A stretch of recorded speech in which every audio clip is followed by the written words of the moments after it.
Johnson counter के इस video में आपका स्वागत है। मैं हूं डॉक्टर प्रवीण गुप्ता और आज हम इस वीडियो में जॉनसन काउंटर के बारे में पढ़ेंगे। तो इस वीडियो को देखने से पहले आप मेरे रिंग काउंटर के वीडियो को भी ज़रूर देख लें, क्योंकि जॉनसन काउंटर एक तरह से रिंग काउंटर का ही स्पेशल केस है और ये दोनों एक ही तरह के काउंटर हैं। तो आइए सबसे पहले हम समझते हैं इसके लॉजिक डायग्राम को। ये यहाँ पर जो हम जॉनसन काउंटर डिस्कस कर रहे हैं वो 4 बिट का काउंटर है, यानी कि 4 फ्लिप फ्लॉप से मिलकर बना हुआ एक काउंटर है। यहाँ पर आप देख रहे हैं सबसे पहले फ्लिप फ्लॉप नंबर 1 है, ये 2 है, ये 3 है, ये 4 है। और जैसा कि आपको मैंने रिंग काउंटर में बताया था कि आउटपुट से इनपुट में एक फीडबैक जाता है, तो यहाँ पर भी एक आउटपुट से इनपुट की तरफ एक फीडबैक जा रहा है। लेकिन आप यहाँ पर ध्यान दें कि ये जो फीडबैक है वो Q से नहीं जाकर Q प्राइम से, ये जो है ये Q प्राइम है, Q प्राइम से ये जो है फीडबैक इनपुट में जा रहा है। ये ही बेसिक डिफरेंस है एक जॉनसन काउंटर के लॉजिक डायग्राम में और रिंग काउंटर के लॉजिक डायग्राम में। इससे क्या फ़र्क पड़ेगा वो हम आगे समझेंगे। तो हमने यहाँ पर देखा कि 4 बिट का ये काउंटर 4 फ्लिप फ्लॉप से मिलकर बना हुआ है और इसमें जो आउटपुट Q प्राइम है वहाँ से फीडबैक जाकर इनपुट में एंटर कर रहा है। जो दूसरा बेसिक डिफरेंस है वो भी आप यहाँ पर देख लें कि जो रीसेट हमने किया हुआ है वो सभी फ्लिप फ्लॉप्स को हमने रीसेट किया हुआ है। फ्लिप फ्लॉप नंबर 1 को भी रीसेट किया हुआ है, 2 को भी, 3 को और 4 को रीसेट किया हुआ है। जबकि रिंग काउंटर में, नॉर्मल रिंग काउंटर में हम केवल 2, 3 एंड 4 फ्लिप फ्लॉप को ही जो है वो रीसेट करते हैं। इसका कारण आप अभी आगे देख लेंगे कि ऐसा करने की वजह से ही एक डिफरेंस क्रिएट होता है और ये जो काउंटर है वो ring counter, normal ring counter के कंपैरिजन में डबल स्टेट्स को, वहाँ पर 4 स्टेट्स को काउंट करता है और ये जो जॉनसन काउंटर है वो टोटल 8 स्टेट्स को काउंट, डिफरेंट स्टेट्स को काउंट करता है। तो यहाँ पर आप देख रहे हैं कि जो फर्स्ट फ्लिप फ्लॉप है उसको भी हमने रीसेट कर दिया है, जबकि रिंग काउंटर में जो फर्स्ट फ्लिप फ्लॉप है उसको, उसका रीसेट जो है वो हम प्रीसेट से, यहाँ पर प्रीसेट से जोड़ देते हैं। ये आपने मेरे जो रिंग काउंटर की वीडियो में देखा था। यानी कि फर्स्ट जो आपका काउंटर है या फर्स्ट फ्लिप फ्लॉप है आपका, उसको आप जो है वो सेट करते हैं, बाकी के 3 को आप रीसेट करते हैं नॉर्मल रिंग काउंटर में। जबकि जॉनसन काउंटर में आप चारों को ही क्या कर देते हैं, रीसेट कर देते हैं। अब इम्पॉर्टेंट ये है कि जब आपने चारों को ही रीसेट कर दिया है तो यहाँ पर ये जो इसकी Q प्राइम की वैल्यू है, जो लास्ट वाला फ्लिप फ्लॉप है उसके Q प्राइम की वैल्यू 1 हो जाती है और ये 1 आउटपुट से इनपुट में फीड हो जाता है। यानी कि अब आपका जो ये D फ्लिप फ्लॉप है इसका इनपुट 1 हो जाता है। यहाँ पर ये 1 हो रखा है। अब ये जो 1 है वो हमेशा 1 ही रहेगा जब तक कि हमारा जो लास्ट फ्लिप फ्लॉप है वो अपनी स्टेट चेंज नहीं कर ले। ये बहुत ही इंपॉर्टेंट पॉइंट है।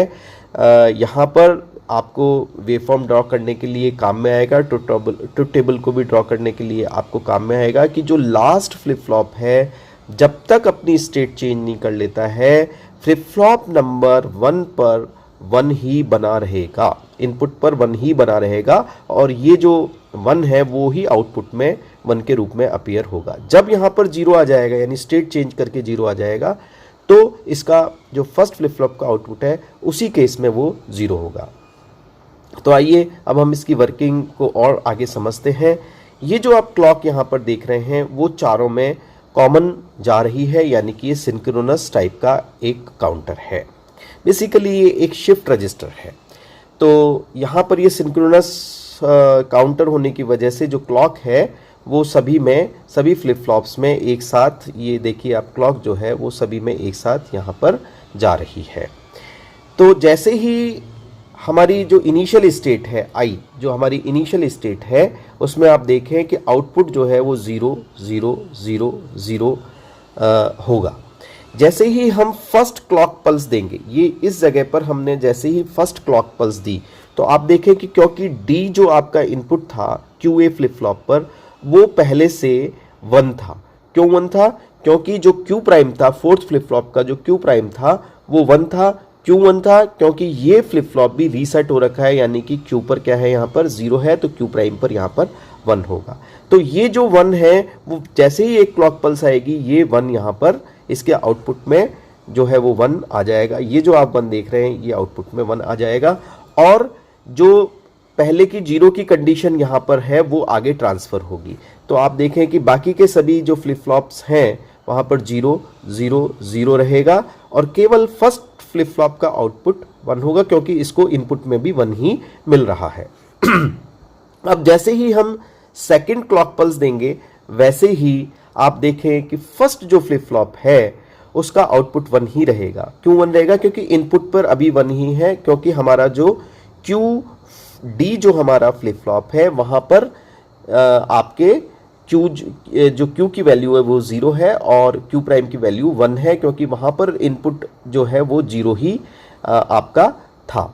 तो इस तरीके से आप ये देखें कि यहाँ पर ये जो 1 है वो हमेशा अभी 1 ही बना हुआ है, तो ये जो 1 है वो आगे ट्रांसफ़र होगा, और ये 1 यहाँ से यहाँ पर आ जाएगा, और जो ये 1 है वो यहाँ पर आ जाएगा। तो इस तरीके से ये 1 और ये 1, क्यू ए और क्यू बी यहाँ पर 1 हो जाएंगे, और क्यू सी 0 रहेगा, क्यू डी भी 0 रहेगा। आप ध्यान से देखें कि क्यू डी अभी भी 0 ही है, यानी कि शुरू में 0 था, अभी भी 0 ही है, इसलिए जो फीडबैक के थ्रू इनपुट में जो 1 जा रहा है वो अभी 1 ही बना हुआ है। अब नेक्स्ट जैसे ही हम थर्ड क्लॉक पल्स देंगे, वैसे ही ये 1 वापस से आउटपुट में 1 शो करेगा, और जो 1 था ऑलरेडी था वो आगे की तरफ शिफ्ट होगा, इसलिए यहाँ पर क्यू बी पर भी 1 हो जाएगा और क्यू सी पर भी 1 हो जाएगा। अब आप देखें कि जो फोर्थ हम पल्स क्लॉक पल्स देंगे उसमें भी हमारा क्यू ए 1 ही रहेगा, क्योंकि हमारा इसके इनपुट पर अभी भी 1 ही बना हुआ है। तो ये जो 1 है वो हमारा क्यू ए पर आउटपुट 1 हो जाएगा, और ये जो 1 है वो यहाँ पर शिफ्ट हो जाएगा, यानी कि ये जो 1 है वो हमारा यहाँ पर शिफ्ट हो जाएगा। इस तरीके से जैसे ही क्यू डी पर फोर्थ पल्स देने के बाद में ये जो हमारा 1 है, जैसे ही ये यहाँ पर आएगा, क्यू डी पर आउटपुट 1 आएगा, तो क्यू प्राइम उस केस में क्या हो जाएगा, 0 हो जाएगा, और क्यू प्राइम पर 0 होने की वजह से अब जो फीडबैक है वो यहाँ पर 1 नहीं जाकर 0 जाएगा। तो ये 0 जब यहाँ पर आ जाएगा तो आप देखें कि अगली clock pulse, fifth clock pulse पर हमारा जो क्यू ए का आउटपुट है वो अब 1 नहीं रह के अब जो है ये 0 हो जाएगा। ये बहुत इंपॉर्टेंट पॉइंट है कि ये 1 से 0 क्यों हुआ, कैसे हुआ, तो ये यहाँ पर 0 हो जाएगा। बाकी की जो स्टेट्स हैं वो सेम रहेंगी, यानी कि 1 1 एंड 1 ही रहेंगी।